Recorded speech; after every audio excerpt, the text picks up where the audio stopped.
இந்த வீடியோவில் நம்ம என்ன பார்க்க போகிறோம்னா, துலாம் ராசிக்காரர்களுக்கு மே 2026 எத்தகைய ஒரு பலாபலன்கள் நிறைந்த ஒரு மாதமாக இருக்க போகுதுங்கிறது சயின்டிஃபிக் வேதிக் அஸ்ட்ராலஜி முறையில் எதையும் நம்ம மிகைப்படுத்தாமல் உள்ளது உள்ளவாறு பரிகாரங்கள் அது மாதிரி நம்ம மூட நம்பிக்கையில் போகாமல் ஒரு கிரகம் ஒரு இடத்துல இருக்கும் பொழுது எது மாதிரி தாக்கத்தை கொடுக்க போகுதுங்கிறது நம்மளுடைய 18 வருஷம் அனுபவத்தை யூஸ் பண்ணி நம்ம சயின்டிஃபிக் வேதிக் அஸ்ட்ராலஜி முறையில் ஒளி சார்ந்த அந்த கர்ம வினையை கழிக்கக்கூடிய அந்த அமைப்பு துலாம் ராசிக்காரர்களுக்கு மே 2020 எப்படி இருக்க போகுதுங்கிற பொது பலன் பார்க்க போகிறோம். இப்போ பாருங்க, துலாம் ராசிக்காரர்களுடைய அதிபதியாகிய துலாம் ராசியோட அதிபதியாகிய சுக்கிரன் பார்த்தீங்கன்னா ராசியவே மே முதல் 2 வாரம் பார்த்து 8ஆம் இடத்துல ஆட்சி பலம் பெற்றுகிறார்.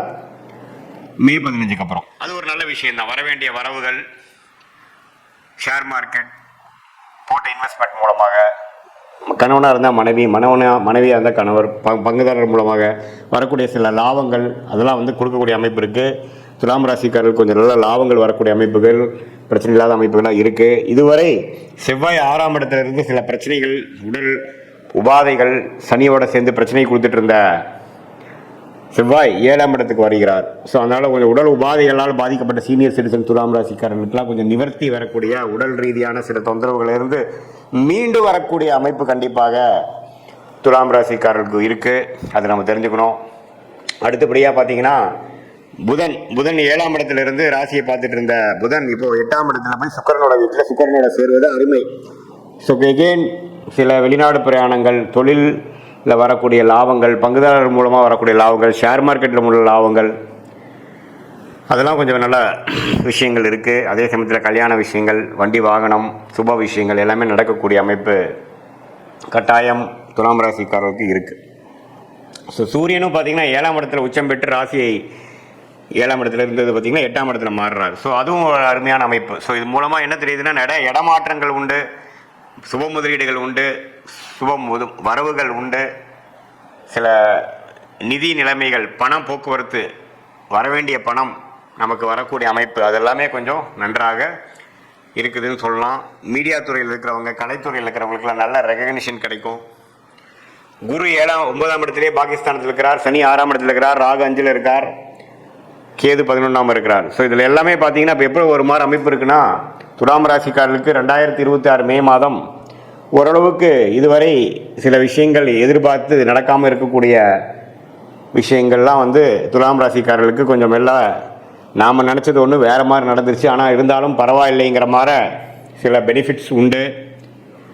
தங்கம், சில பேர்லாம் பார்த்திங்கன்னா தங்கம் வாங்குகிற இல்லத்தரசிகள்லாம் தங்கம் கொஞ்சம் வாங்குறது, நகை கொஞ்சம் பண்ணிக்கிறது, ஷேர் மார்க்கெட் மூலமாக கொஞ்சம் ரிட்டர்ன்ஸ் எடுக்கிறது, கொஞ்சம் ஒரு சொத்தை கொடுத்து நல்ல லாபம் பெறுவது, மாமனார் மூலமாக சில சொத்துக்கள் வருகிறது, அது மாதிரி சில விஷயங்கள்லாம் பாசிட்டிவாக வரக்கூடிய அமைப்புகள் இருக்குது. அதுக்கு தகுந்த மாதிரி இந்த சாப்புக்குச்சிகள் போகும்பொழுது இப்போ பொதுவாக பார்க்கும்பொழுது துலாம் ராசிக்காரர்களுக்கு ராசிதிபதி 8ஆம் இடத்துல இருக்கிறனாலையும், ராஜயோகாதிபதியும் 8ஆம் இடத்துக்கு போகிறனாலையும் மறைமுகமான சில விஷயங்கள் தான் வருமே ஒழிய நேர்த்தியாக நீங்கள் முடிவெடுக்கும் பொழுது தொழில் மூலமாகவோ அதிலெல்லாம் ஒரு மாதிரி தான் இருக்கும். ஆனால் செகண்ட் இன்கம் கொஞ்சம் ஜென்ரேட் ஆகும். கமிஷன்ஸ், ப்ரோக்கரேஜ், அது மாதிரி சில விஷயங்கள்லாம் நல்லா வரும். ஓரளவுக்கு ஓவராலாக பார்த்தீங்கன்னா உடல் உபாதைகள், பிரச்சனைகள், வம்பு வழக்குகளில் பாதிக்கப்பட்டிருந்த கடன் தொல்லைகள் எல்லாம் பாதிக்கப்பட்டிருந்த துலாம் ராசிக்காரர்களுக்கு சிலதெல்லாம் கொஞ்சம் முடிவு எடுத்து சிலதெல்லாம் முடிகிற மாதிரி வரக்கூடிய அமைப்பு உண்டு. ஏன்னா 6ஆம் இடம் கொஞ்சம் செவ்வாய் சனியோடு சேர்ந்து ஏப்ரல் மாதம் ஃபுல்லாக பிரச்சனை பண்ணிகிட்டு இருந்த அந்த அமைப்பு கொஞ்சம் சரியாகுது. ஸோ அதனால் துலாம் ராசிக்காரர்களுக்கு கொஞ்சம் இதுவரை ஒரு மாதிரியான அமைப்பாக ஏப்ரல் மாதம் முழுவதும் இருந்தவங்களுக்கு சில பெனிஃபிட்ஸ், சில வாய்ப்புகள், சில வேலை வாய்ப்புகள், சில மாற்றங்கள், சில ஹோப் கிடைக்கக்கூடிய அமைப்புகள் கண்டிப்பாக இருக்குது. அதை நீங்கள் 2 கையால் பிடிச்சி அதில் மூலமாக வாழ்க்கையில் கொஞ்சம் அடுத்த லெவல் போகக்கூடிய. ஏன்னா குரு பயிற்சி பார்த்திங்கன்னா மே முடிஞ்சு ஜூன் மாதம் வருது. அது 10ஆம் இடத்துக்கு குரு வரார், 2ஆம் இடத்தை பார்க்குறார். கொஞ்சம் வேலையை, கொஞ்சம் கையில் வருமானம் வரக்கூடிய அமைப்பு, கொஞ்சம் காசு வரக்கூடிய அமைப்பு, கொஞ்சம் சில்லறை வரக்கூடிய அமைப்புகள்லாம் கண்டிப்பாக உண்டு. ஸோ அதுக்கு வேணுங்கிற ஒரு ஃபவுண்டேஷனான விஷயங்கள்லாம் பார்த்திங்கன்னா மே மாதம் 2026 குறிப்பாக செகண்ட் ஆஃப் துலாம் ராசிக்காரர்கள் கொஞ்சம் பாசிட்டிவாக அமையக்கூடிய அமைப்புகள் இருக்குதுங்கிறது நீங்கள் தெரிஞ்சுக்கணும்.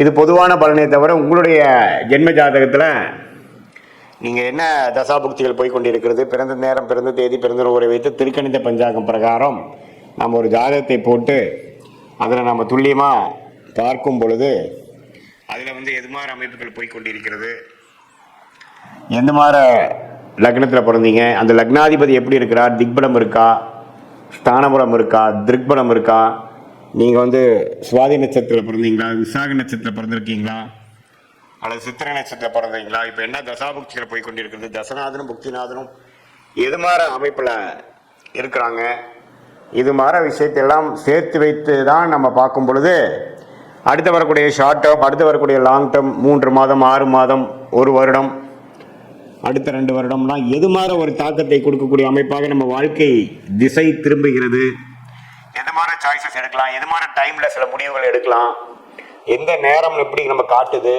டிரான்சிஷன் பீரியட் எப்படி இருக்குது, நமக்கு வெளிநாடா உள்நாடா, அரசு உத்தியோகமா, வேலை, கார்ப்பரேட், பிரைவேட் செக்டாரா, தொழிலா, எது மாதிரி படிப்பு படிக்கலாம் நம்மளுடைய குழந்தைகள், எது மாதிரி விஷயங்கள் வந்து நமக்கு திருமண விஷயங்கள் எப்போ காட்டுது, எப்போ சுப விஷயங்கள் நடக்குது, திருமணத்தை எதிர்பார்க்குறவங்களுக்கு எந்த மாதிரி டைமில் அமைப்பு வருது, நமக்கு லேட் மேரேஜா ஏர்லி மேரேஜா, குழந்தை பேர் எதிர்பார்க்குறவங்களுக்கு எப்போ எப்படி வருது, எப்போ நம்ம ட்ரீட்மெண்ட்டு போகலாம், ட்ரீட்மெண்ட் தேவைப்படுதா, அதே மாதிரி எப்போ கடன் அடையும், எப்போ பிரச்சனையிலேருந்து மீண்டு வருவோம், எப்போ வந்து நம்ம வீடு வண்டி வாகனம் வாங்குவோம், வாழ்க்கையில் தேவையான ஒரு அத்தியாவசிய விஷயங்களுக்கும் இந்திய வேத ஜோதிடத்திலான அடிப்படையான அறிவியல் சார்ந்த ஒரு சாஸ்திரமாகிய சயின்டிஃபிக் வேதிக் அஸ்ட்ராலஜி முறையில் துல்லியமாக பலன்கள் எடுத்து அடுத்தடுத்து வரக்கூடிய காலகட்டங்களை பிரித்து பார்த்து நம்மளுடைய கர்மா என்ன சொல்லுது, எது மாதிரி விஷயங்களில் எப்படி பண்ணால் எப்போ பண்ணால் பெட்டராக இருக்குது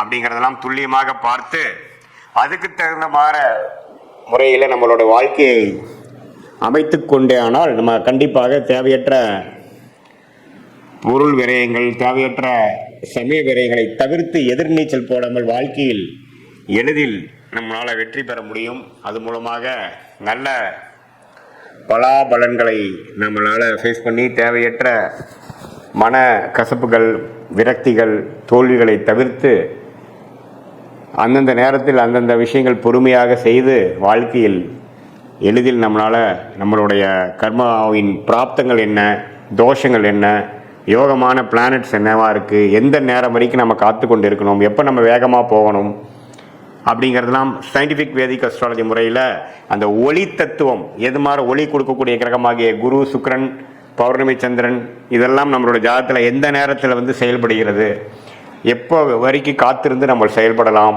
அப்படிங்கிறதை தெரிந்து நம்ம செயல்படும் பொழுது வாழ்க்கையில் எளிதில் வெற்றி பெற முடியும் என்று சொல்ல விரும்புகிறேன். மீண்டும் மற்றொரு காணொளியில் சந்திப்போம். நன்றி, வணக்கம்.